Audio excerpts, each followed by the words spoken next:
local photographer's hike of Kilimanjaro yielded some breathtaking images and motivation for anyone to overcome challenges. Forrest Briggs is here from Forrest Briggs Photo Video. Glad you're here. Welcome. Nice to be here, Margaret. Thank you very much. While recovering from a shoulder injury, you were telling me you weren't able to keep up with your usual fitness activities. You felt very out of shape. That was last July. What was happening?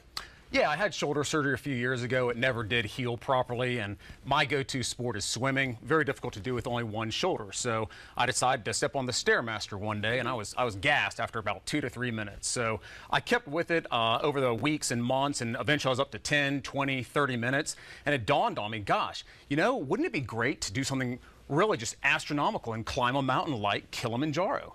Yeah, that's one goal you could have. Some people work their way up in different ways, but you, during your experience, you end up learning a lot about travel. You learn about overcoming adversity, really things that apply to anybody watching. So we want to talk to you about this. First, the adventure this is what you take from it. The adventure causes you to make friends from all walks of life once you achieve this. Talk about that.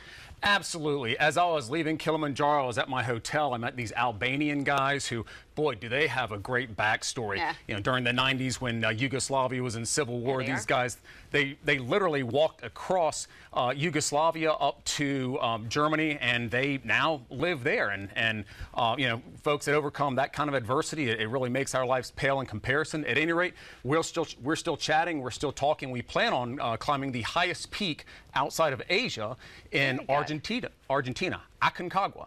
So lifelong friendships happen when you put yourself out there and try to achieve a huge goal. You also say it's really incredible to be able to see the flora and the fauna and the landscapes. That always makes any kind of trip worthwhile. Yeah, 100%. When you go to these exotic destinations, I mean, boy, some of the plants there, you feel as though you're almost on Mars or something. There's blue monkeys there, as we see on the screen right now. There's mushrooms and funguses of all different color, fungi, pardon me. We've got some orange ones there right now. There are these exotic purple ones, as you see on the screen. They've got some flowers there that are called elephant flowers, as the shape reminds you of the Yes. trunk of an elephant, and also giant groundsills. Those are actually, I guess we scooted past that real quick, but the giant groundsills, they look almost like something like Dr. Seuss might have drawn a sketch, and those are the prehistoric cousins of your dandelion in your front and backyard. How incredible to capture those images, too, all on the way to a greater goal. Yeah. What about your appreciation for life? What changes after accomplishing something like this Kilimanjaro hike? It's just so humbling. I mean, I'm there with gear from, you know, some manufacturers, big name manufacturers, and gosh, the folks that are carrying our equipment, the porters, they've got shoes like this that are just completely tattered. There are holes in them. They make this trek up the mountain 20 times a year, so it just gives you a different perspective on life and really how good we have it here in the U.S. Absolutely. And then, you know, your advice to anybody who's considering tackling this kind of adventure. You tell people just whatever it is that you want to achieve, whether it's a hike in Kilimanjaro or anything, prepare for it early.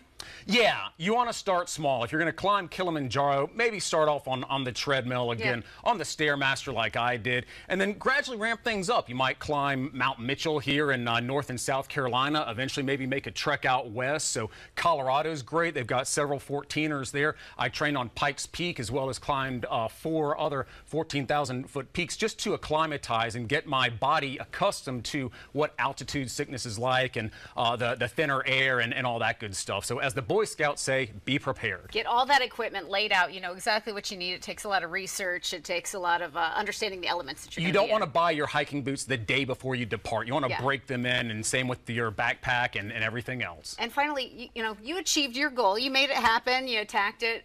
What encouragement do you offer to somebody who might be intimidated by taking on such a challenge or just, gosh, traveling so far? That's a great question. You can do anything you put your mind to. I promise you that. I was battling with altitude sickness. I was completely upside down due to the time change. I was on a flight for 24 hours, jet lagged, and what have you. So again, you can do anything you put your mind to and go and have at it. And you look at a situation where you started just trying to recover an injured shoulder, and you do all this. Yeah, that's right. You can do it. All right. Well, Forrest, thank you for the inspiration. We're going to put your photography information on screen now for anybody who wants to work with you that way. At Forrest Briggs Photo Video, you offer private photography lessons, professional headshots, corporate event photography, product photography, and commercial videography as well. Details are on your website. We'll have that link on accesscarolina.com.